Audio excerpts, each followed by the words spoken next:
Guillaume Robert, responsable éditorial. Attention Coco, on est trop long, je chante et c'est à toi.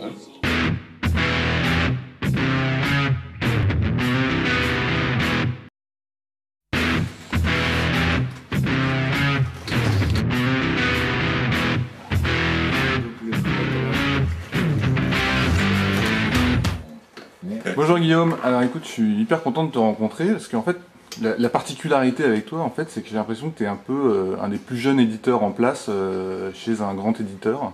Comment t'es rentré chez Flammarion? Comme beaucoup de personnes dans la vie professionnelle, moi je suis arrivé chez Flammarion pour remplacer quelqu'un qui était en congé maternité. Et voilà, c'est un peu un classique du monde de l'entreprise aujourd'hui. Pour ceux qui ne seraient pas au courant, c'est toi qui t'occupes de Florian Zeller. C'est un peu toi qui l'as découvert aussi, non?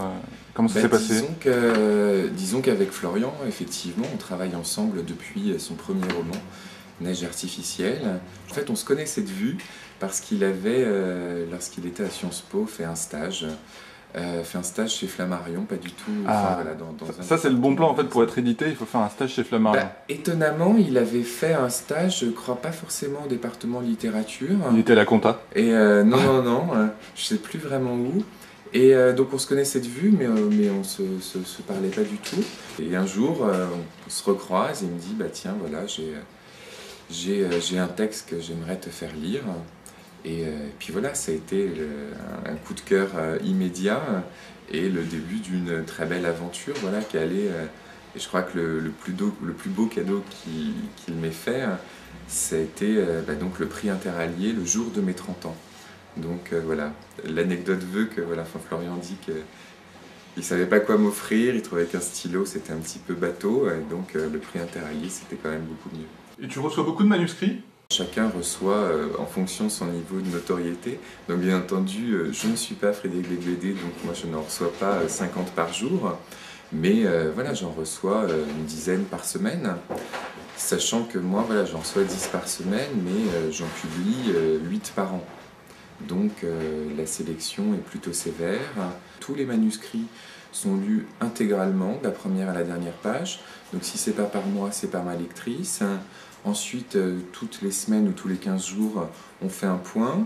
C'est-à-dire que quand moi, un texte m'a un peu échappé à ma vigilance, elle me rappelle à l'ordre et me dit « Tiens Guillaume, ce texte-là, quand même, je pense que ça vaut le coup, jette un coup d'œil. » Dans ces cas-là, moi, je le lis en entier.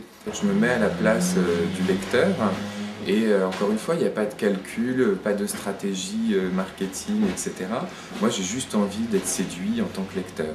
Alors tu dis qu'il n'y a pas de calcul, mais quand même c'est plus facile de publier quelqu'un qui a une bonne gueule, qui est déjà connu, qui passe un peu à la télé. Moi c'est un truc voilà, qu'on peut entendre, je pense que ça tient qu'un temps, je pense qu'on ne fait pas 4 livres, on n'a pas de prix littéraire uniquement sur son physique.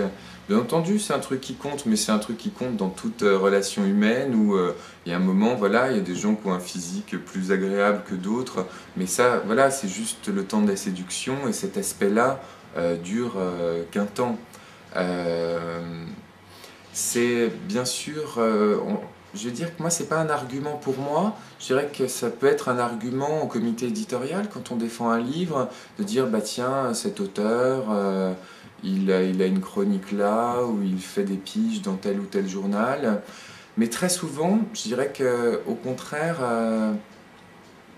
ça peut être un handicap. Enfin moi j'ai effectivement des auteurs qui parfois bossent sur une émission ou sur une chaîne de télé, et au final ça leur ferme les portes d'autres chaînes ou d'autres émissions. Donc ça, faut pas faire ce calcul-là parce que de toute façon il est à très court terme. Donc bien entendu, voilà, ça peut être facile dans un premier temps, mais je pense qu'il faut pas du tout s'arrêter à ça.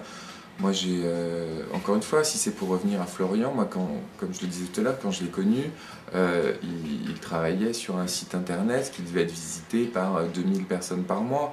Il n'était pas voilà, rédacteur en chef de Paris Match. Hein. Donc ça reste quand même des notoriétés très très relatives. Alors tout à l'heure, tu m'as dit un truc marrant, c'est que tous les matins, tu tapais les noms de tes auteurs dans Google. Oui. C'est marrant.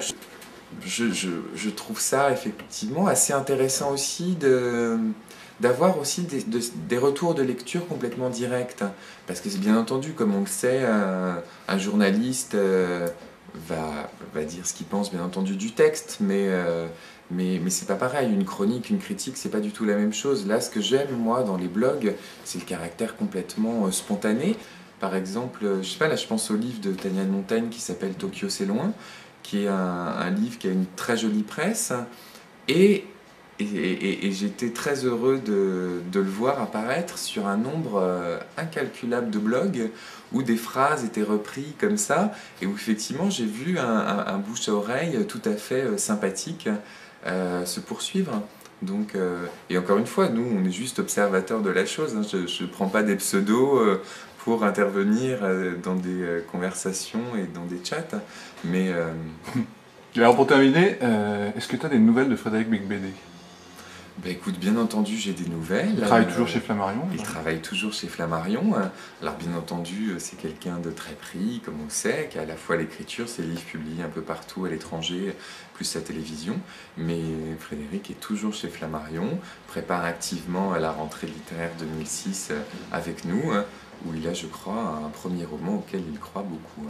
Bon, alors écoute, comme tu es un éditeur moderne, que tu crois en Internet, que tu as été plutôt franc avec nous dans tes réponses, je t'offre 30 secondes de publicité gratuite. Donc tu vas prendre le bouquin de ton choix et tu as 30 secondes pour nous le vendre. Alors, pour nous donner envie. Alors, pour vous donner envie, Guillaume, donne-nous envie. Je vais vous parler de Tokyo, c'est loin.